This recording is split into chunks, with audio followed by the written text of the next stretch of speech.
there a right way to wear a top hat? Hey, I can't actually wear this top hat because I need to wear my headphones. But I paid a bunch of money for it, and I'm just trying to get as much use of it as I can. Okay, cool. How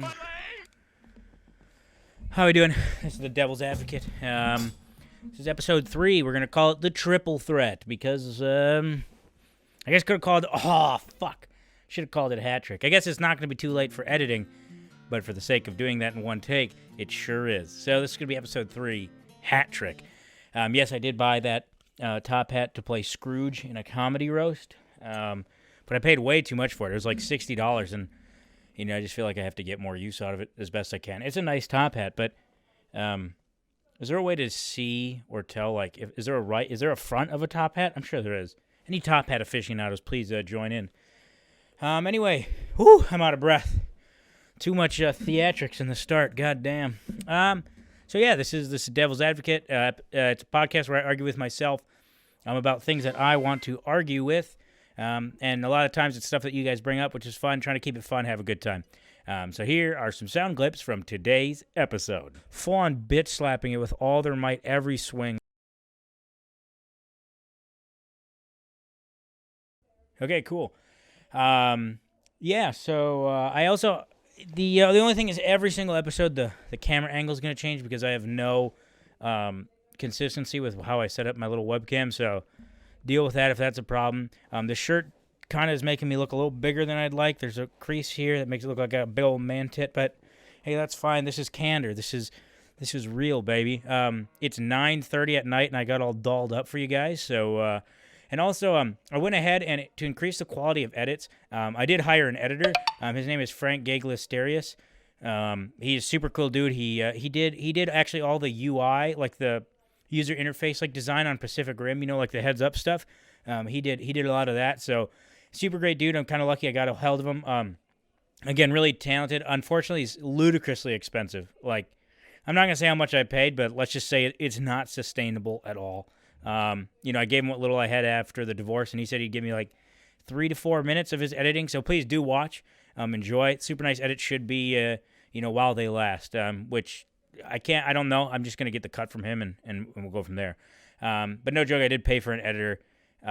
So if you like what he does for the first couple of minutes, make sure you comment, let me know, and then we can talk about once the money starts coming in, which should be soon, then we can consider him, having him edit more of the videos and hopefully all of them. So hope you enjoy. Again, edits are just kind of an experiment, still trying to figure it out. So if you like it, please like, heart, whatever, if you can, or share it to your friends. That'd be cool.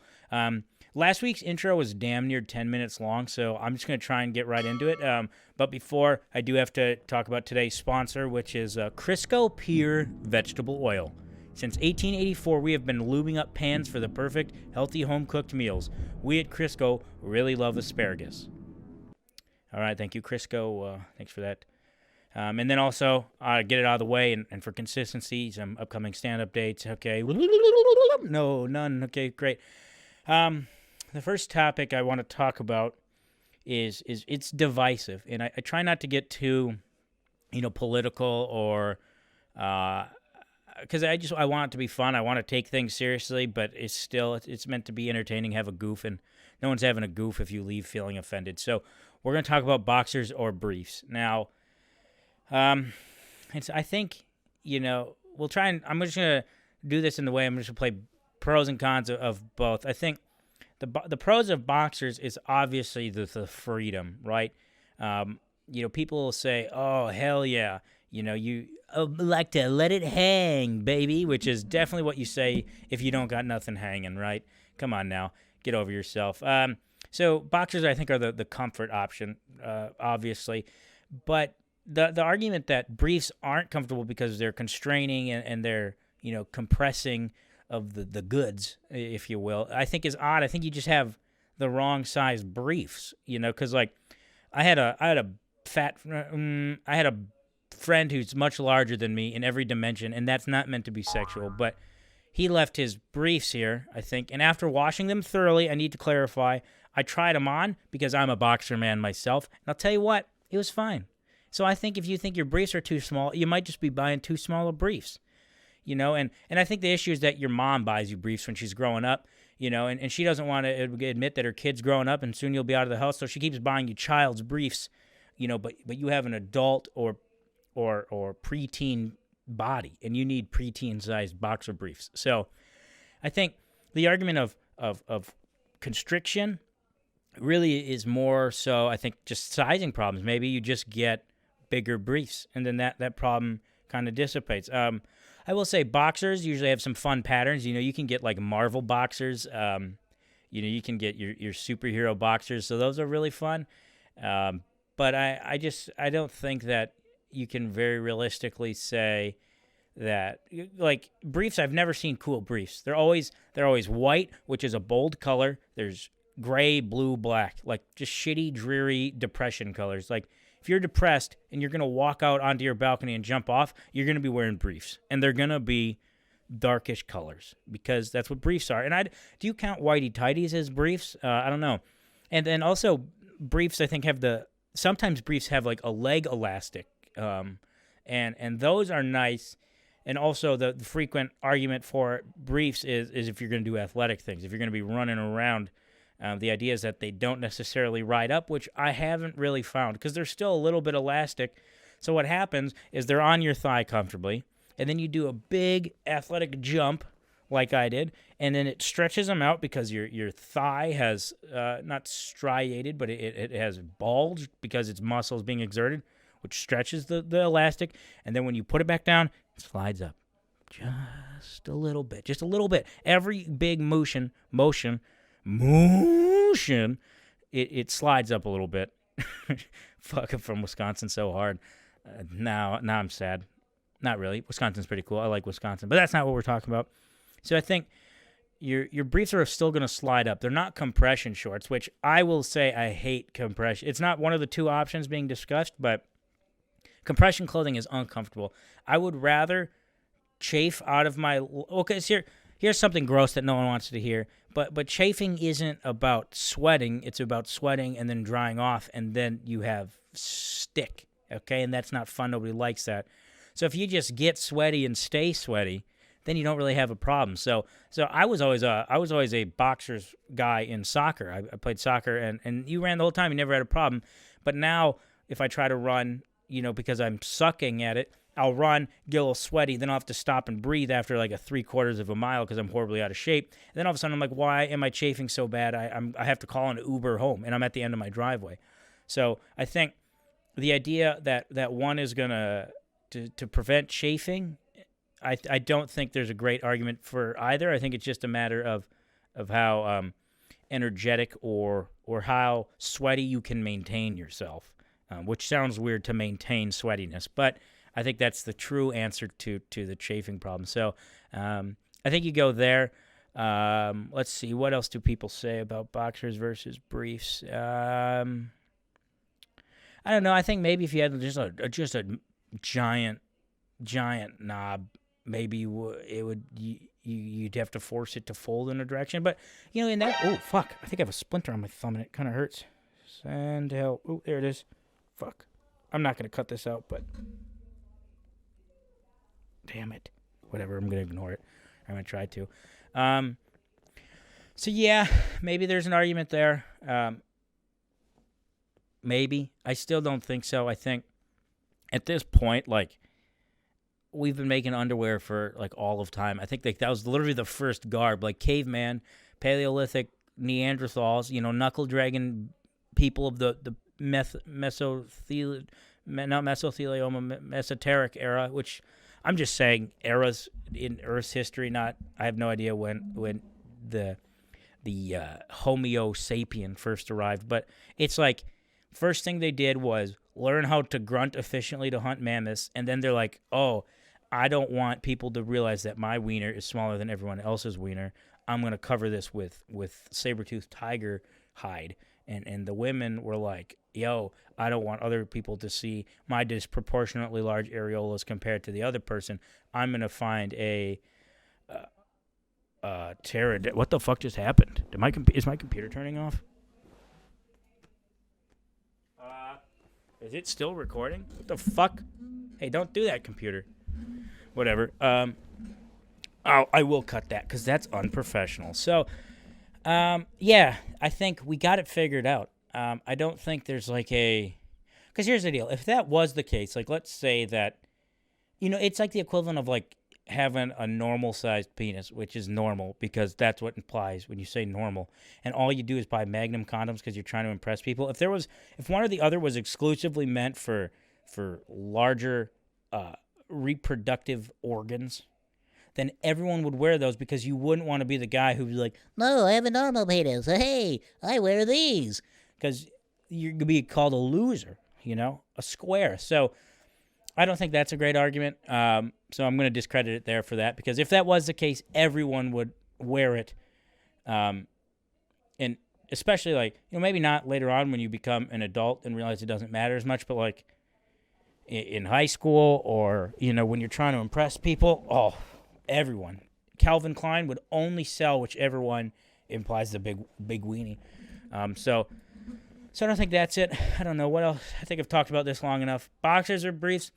I say boxers. I think they're more comfortable. But if you're only, which is a shitty argument because if you buy briefs that fit you well, they're still comfortable. So I think it's about a preference. I think if you like patterns and you want to be fun, if you want to be seen in your underwear, I think you're buying boxers because they got the fun patterns.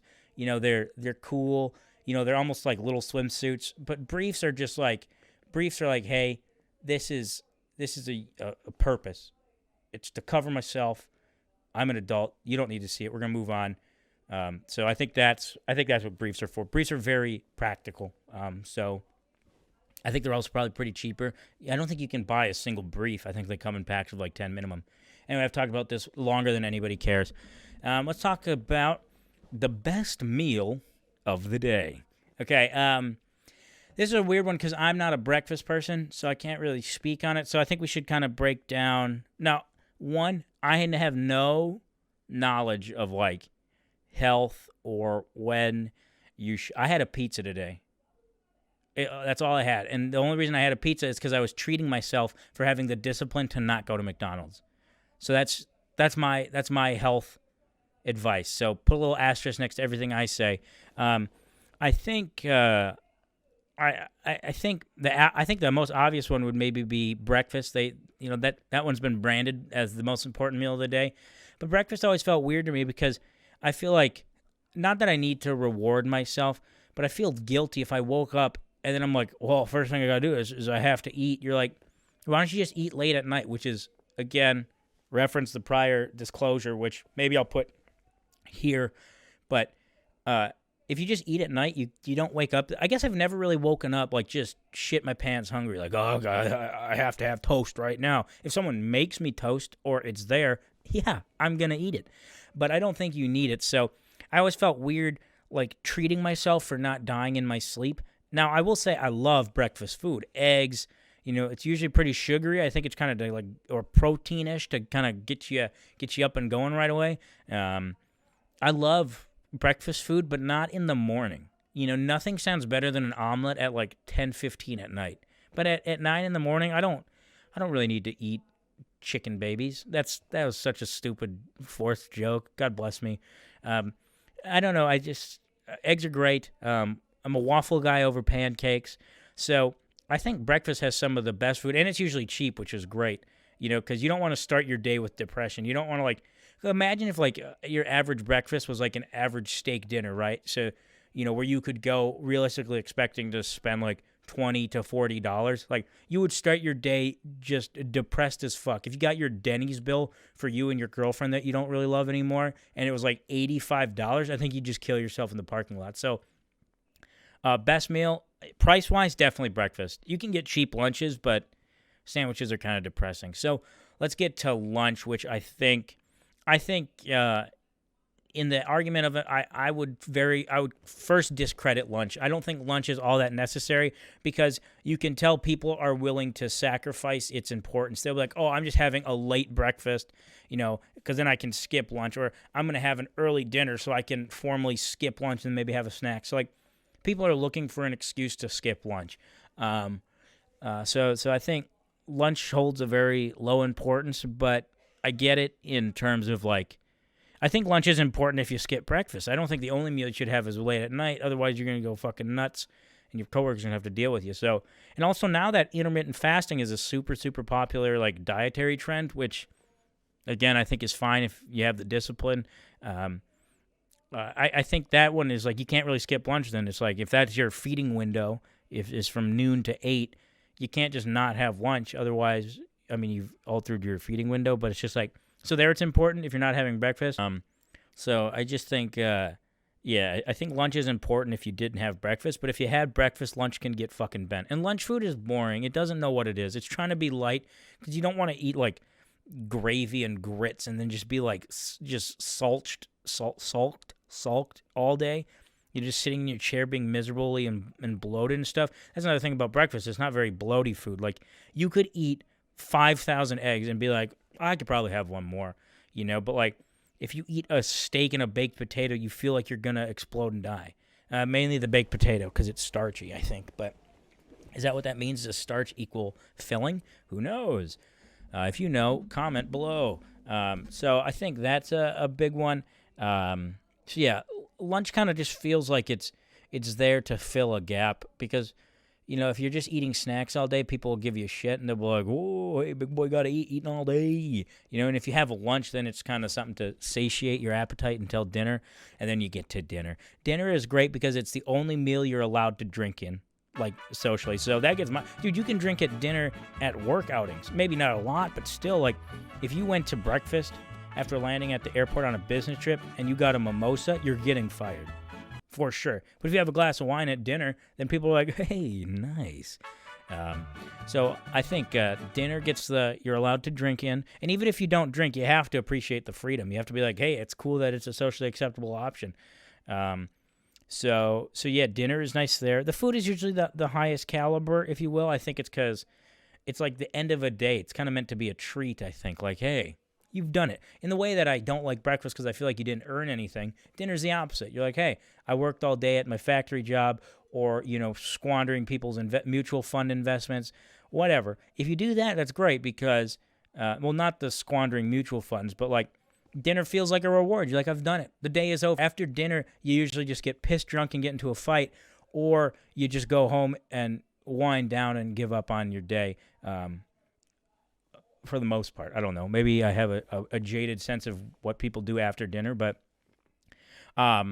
so I think long story short, I think dinner is the best meal of the day, in my opinion. But again, I think the argument for breakfast would be it's important, and I think it helps you dietarily if you get something, because you never eat more than if you eat like a fucking 10:58 lunch when you're like, I'm so hungry, I'm going to die, and it's 2 hours into your workday. That's not a good sign. That usually means you're going to eat a bunch and it's going to be trash because you don't have enough time because you lied about your boss and said you had to go pick up your daughter, but instead you went to Quick Trip or whatever local gas station you have, and you just ate those spicy chicken sandwiches and a pizza and cried in the car. So I think if you're so hungry that you have to eat lunch early, you're probably going to eat like shit. So I think breakfast is good for satiating hunger. Usually it's kind of healthy other than if it's super sugary, and I get that. And I think breakfast food is generally really good. Lunch, it's convenient. I think the food is usually pretty light, so you can usually eat it pretty guilt-free. Like, I've never eaten Subway and just felt depressed after, So I don't think lunch wins. I don't know. I'd like to hear if someone has better arguments for lunch. And I think dinner wins.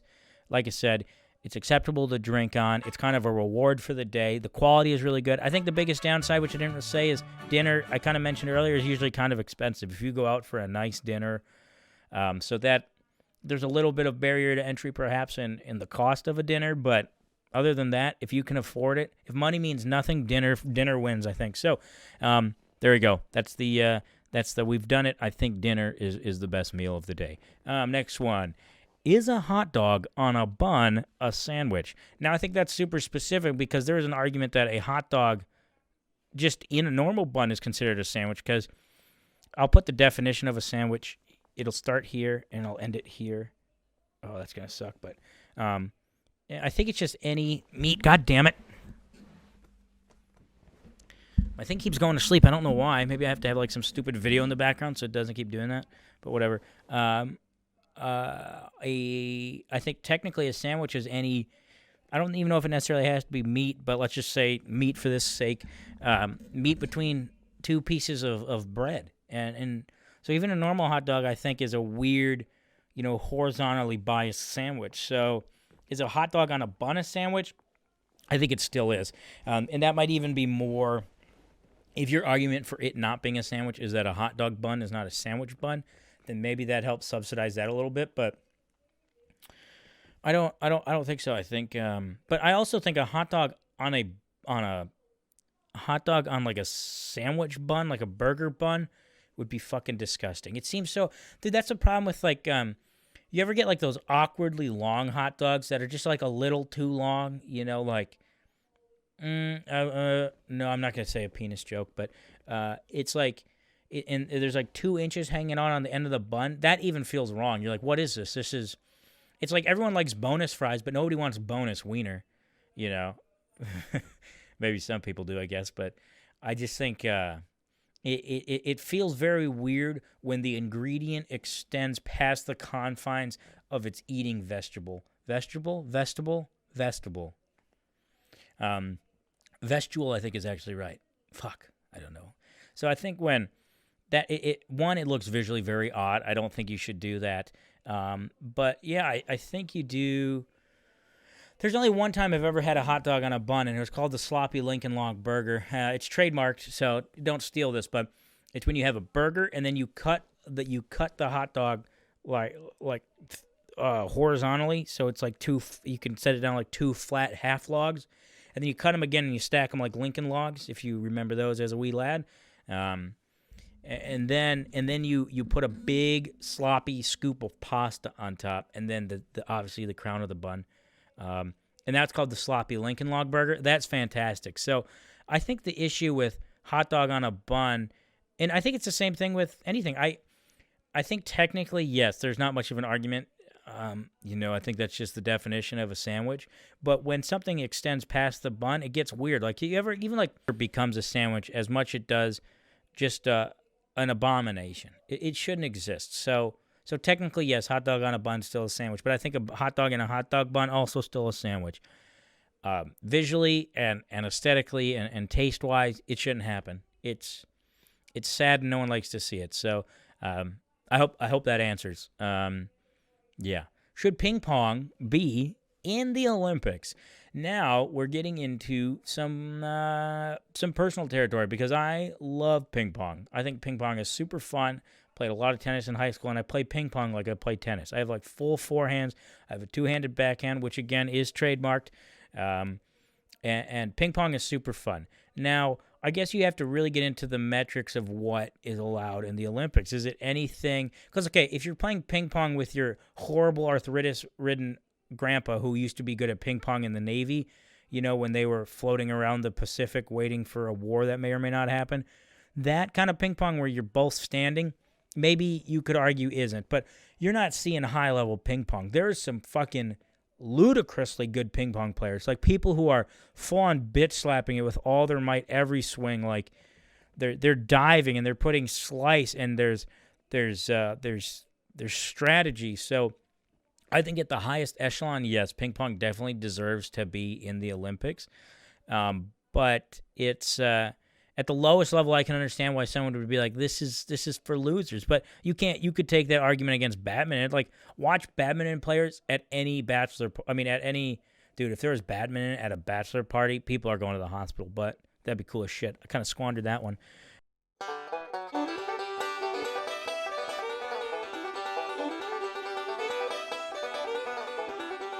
But if you watch badminton at like a graduation party, one, there's too many people. Okay, I hate net sports when there's too many people. Volleyball is fun, but it's not fun when there's 14 people on each team, because all you do is stand there and awkwardly look at the person a foot and a half away from you and just play blame game until they quit, and then you can play with more manageable numbers.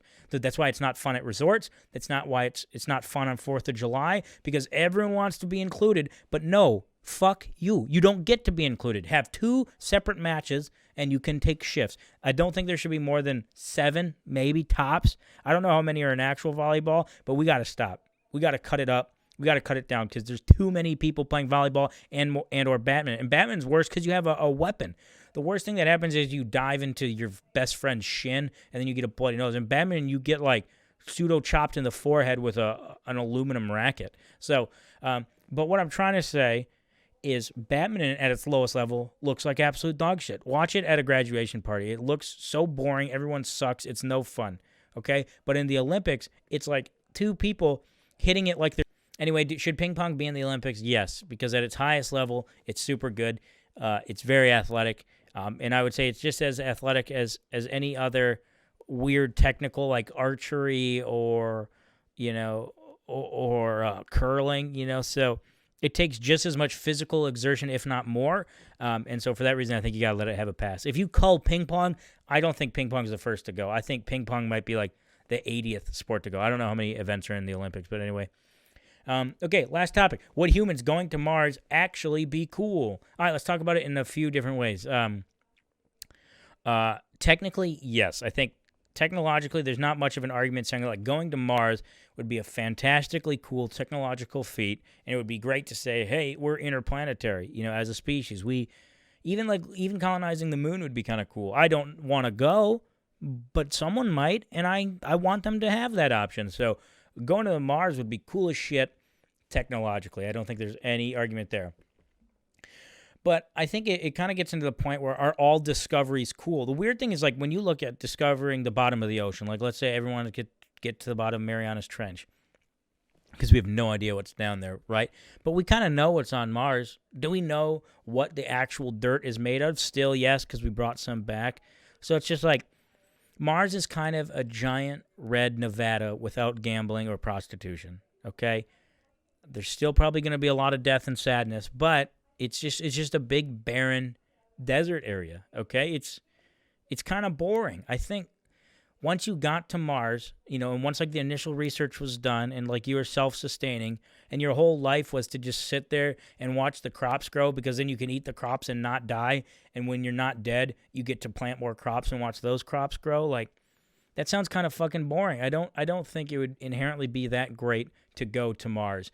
I think going there, once the initial fun of it, or hey, I didn't die on entry and we landed and we set something up, that would be cool. But that would be cool anywhere. You could fly to Iowa and try and set up a colony with just what you brought down on your spaceship and like the 80 meters around. That's not that much, but like around you, and that would still be super fun and interesting, and it'd be a great challenge. So I don't think Mars is that cool, or any really planet. I had this conversation, and I think this actually gets a little theological at times, but I think I was talking about it with Jake.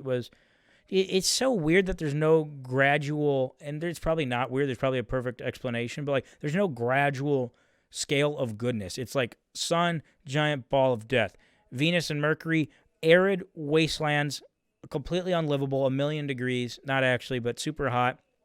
Earth, beautiful oasis of life, atmosphere, a bunch of water, landmass, TikTok. It's got everything that you need to sustain life. And then the next planet is Mars, horrible, horrible wasteland. Then it's a giant ball of gas, a giant frozen thing with rocks around it, and then another planet that gets made fun of by high schoolers, and then a planet that sometimes isn't a planet. Like, how is it so beautiful? Fucking stop it. God, my computer keeps fucking trying to, like, freeze, and I don't want it to fuck up the recording, but me jumping up and sprinting at my computer is probably fucking up the recording. So I don't know. Life's crazy, man. So I think the technical, like, Earth is the coolest planet by far. I think the other ones are unknown and maybe mysterious, but they're not as cool. Like, unless you drilled into Mars and underneath Mars was like a weird, like, proverbial afterlife where only rappers went, and it was just like Biggie and Tupac, and those are the only rappers I know that died. We're all down there, hooting and hollering, and they have a giant, Coruscant-esque disco party there for all of eternity. That'd be cool. But like, you're probably going to find some dusty rocks, and maybe you'll find some algae, and then the Christians will be upset because that means we're not alone in the universe. I don't know. Just, hey, chalk it down for shameless attack on Christianity. Yeah, going to Mars, I think, would be cool. Now, the not cool part about it, you could argue that there's going to be a lot of squandered resources. The timetable's really high. So I think, and you already kind of see it a little bit, I think there's going to be a lot of argument that the resources and time and brain power that is invested to going to Mars might be better suited, applied elsewhere, which I don't necessarily agree with that argument, but I hear it a lot, and so I'll voice it. Because it's not tangential issues. It's not like, oh, we have to fix this, and then we can go to Mars. It's like it kind of all happens in tandem. So, cool technologically, yes. Getting there is probably boring, because I think almost every planet that isn't Earth would probably be pretty fucking boring to go to. So, yeah, that's it. That's Devil's Advocate episode 3. Again, if you guys had fun, please shoot a comment, whether it be on the Facebook post or the YouTube channel. Ideally on the YouTube channel, it helps my metrics, and then I can track them a little better, which is fun, nerdy stuff for me. Propose a topic. Let me know if you liked it, if you had fun. If you liked it, shoot a like if you're into that, or subscribe if you want to. I don't care. I kind of do, but I can't sound clingy and desperate, so I'm going to say I don't care, but subscribe if you'd like. You get updated. I make a video, probably maybe I'm trying to do one every week. And if share it around if you like it. And if I get, more views and eventually some real ad revenue, maybe I can have Frank Gagliasterius do some more editing. It's kind of a fun little experiment to do with him. So otherwise, thanks for watching, guys, and have a good one. Bye.